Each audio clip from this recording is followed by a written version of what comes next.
This video is sponsored by Squarespace, the all-in-one platform that you can use to easily craft and manage a website for your business. Ever noticed how some shots in movies have a blurry background, while in others everything is pin sharp across the entire frame? This is due to the depth of field of an image and is more often than not a conscious choice that is made by filmmakers. Shots with a super soft, out of focus background have what we a shallow depth of field, while those that have large areas of the image in focus have a deep depth of field. Let's break this down a bit more as we dive into what depth of field actually is, the factors and settings that can change it, and then go over some of the pros for shooting with a shallow depth of field, as well as go over some of the reasons why shallow focus may actually be undesirable.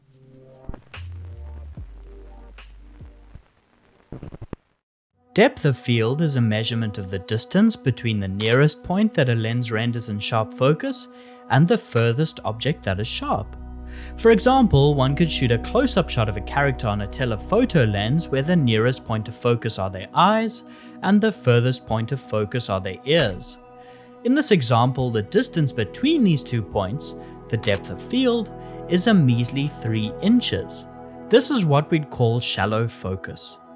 In another example, a camera may shoot a long shot on a wide-angle lens where everything from the foreground to the horizon is in sharp focus. In this example, the distance between those points is so far that we'll just call it infinity. This is what we call deep focus.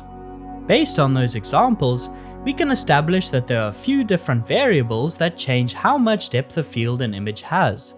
In fact, there are 3 variables: the focal length, the distance to the in-focus subject, and the aperture of the lens. Shots captured with a telephoto lens that has a long focal length, such as a 290mm zoom, have a much shallower depth of field than shots that use a wide-angle lens, such as an 18mm lens, which will create a deeper depth of field. So one way to create a background with more blur is to choose a longer focal length. The second variable for depth of field is determined by where the focus distance is set. The nearer to the camera that the subject is and the tighter the shot, the shallower the depth of field will become. This explains why when you shoot an extreme wide shot that focuses on the horizon, most of the frame will be sharp. Finally, the third variable that filmmakers can use to change the depth of field is the aperture or stop of the lens. The wider open the iris on the back of the lens is, the lower its t-stop will be and the shallower the depth of field it will produce. One reason why fast lenses such as t1.3 cinema lenses are desirable are because cinematographers can shoot them wide open to create a background full of soft bokeh.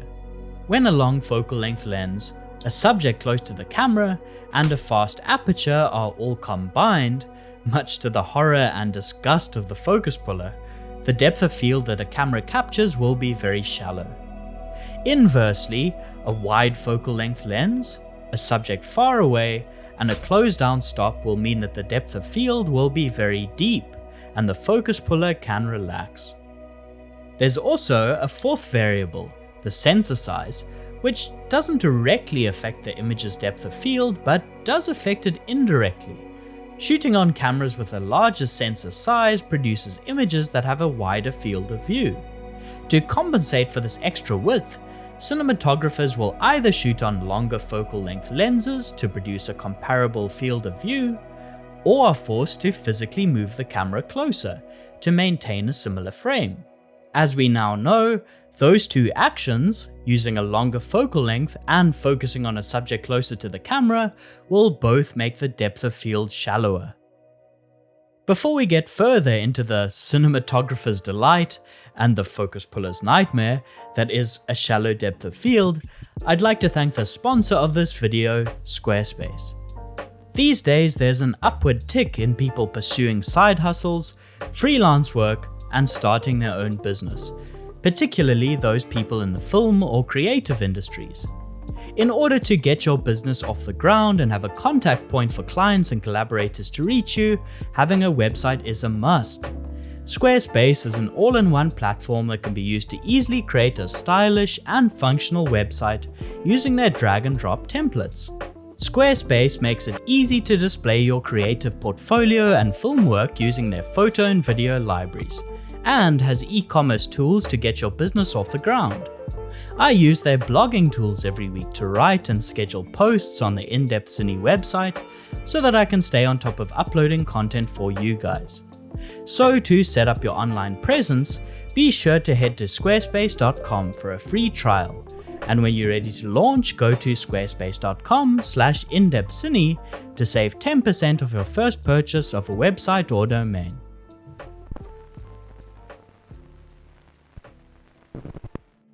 The biggest cliche about images with a blurry background is that they look cinematic.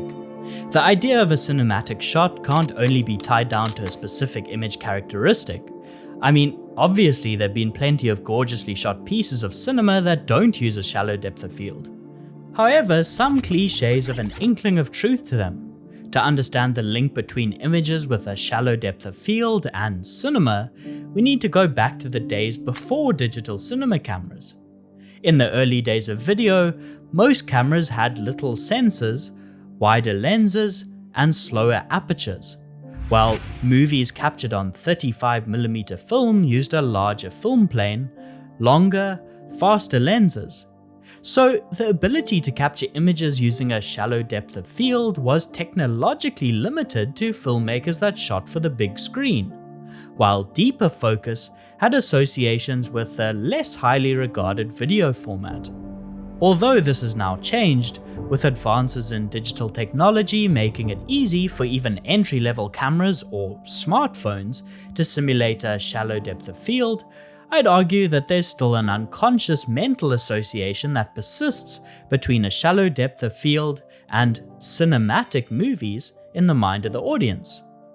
With that out of the way, I'd say that the single greatest practical use of shooting with a shallow depth of field is because it allows filmmakers to control what they want the audience to see and focus their attention to. The smaller the depth of field, the less information in a frame will be in focus, and the more power the focus puller has to show where the audience should direct their gaze.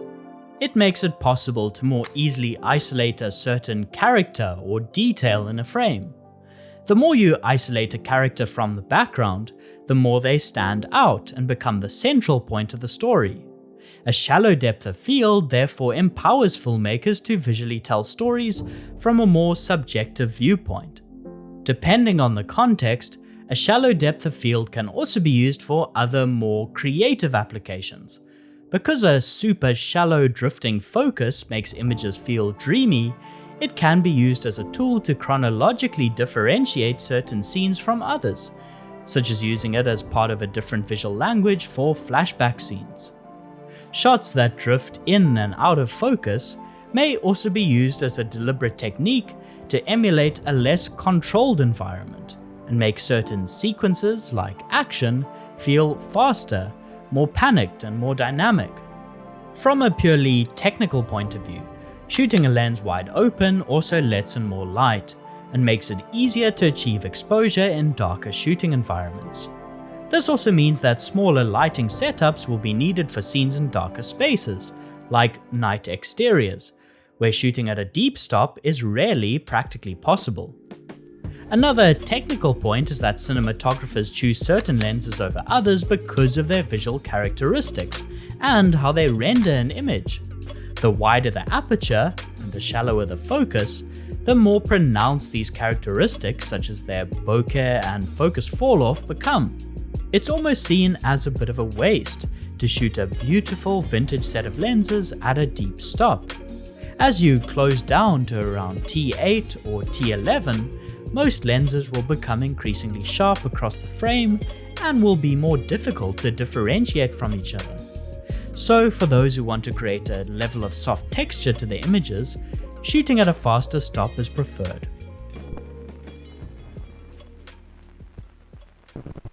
While shooting with a shallow depth of field is wildly popular in the film industry, there are also some reasons and situations where it may not be desirable.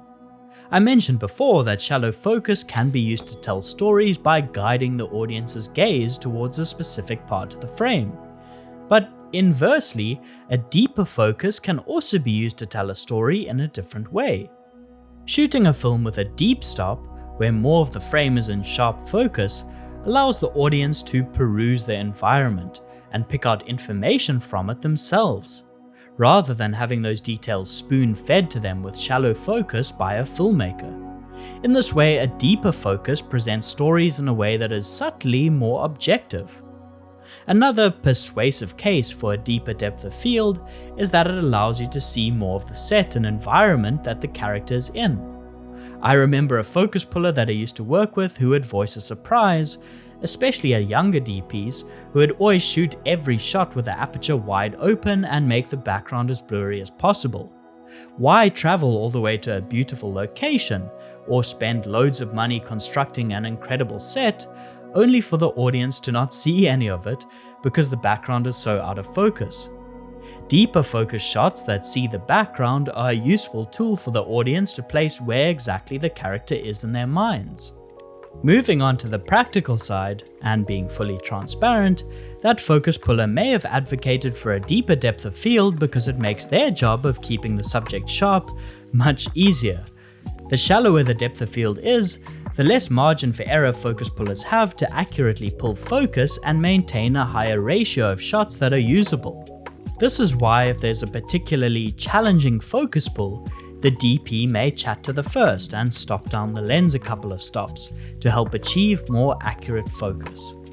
If you're short on shooting time, sometimes it's better to sacrifice a smidge of buttery smooth bokeh in order to maximize the number of takes that will have usable focus. Rather have 4 usable takes for the director to work with in the edit than 1 take that is in focus that has a shallower depth of field. Another case where a deeper depth of field may be preferred is when shooting a 2-shot. As the name suggests, this is a single shot with 2 people in the frame. Sometimes these 2 characters may be placed at different distances apart from the camera. When shooting with a shallow depth of field, this may mean that only one of the people can be rendered in sharp focus, because the depth of field doesn't extend far enough to the second character. A solution to this is to shoot with a deeper depth of field, and get the focus puller to do what is called splitting the focus.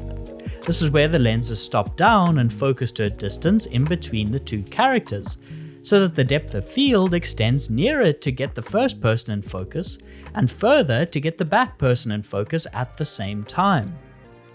Before, I mentioned that shooting wide open accentuates the interesting optical qualities of the lenses. However, for certain films, the look may be more suited to sharper images.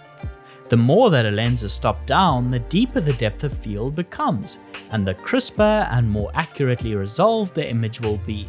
This is particularly useful when shooting with certain old wide-angle anamorphic lenses such as the Cooke Crystal Express set. The wide focal lengths in the set have a huge amount of focus fall-off when shot wide open, with the sweet spot of the lens only rendering sharp focus in the very center of the frame. So to minimize actors looking soft on the edges of a shot, and to sharpen up the lens to an acceptable level, some DPs prefer to shoot these lenses with a deeper focus at a stop such as T5.6 or T8. So there you have it, some reasons for and against using a shallow depth of field. If you enjoyed this video, please give it a thumbs up and subscribe. Also, a continued thanks to those members of the Patreon community for their support who make it possible for me to keep making these videos. Otherwise, until next time, thanks for watching and goodbye.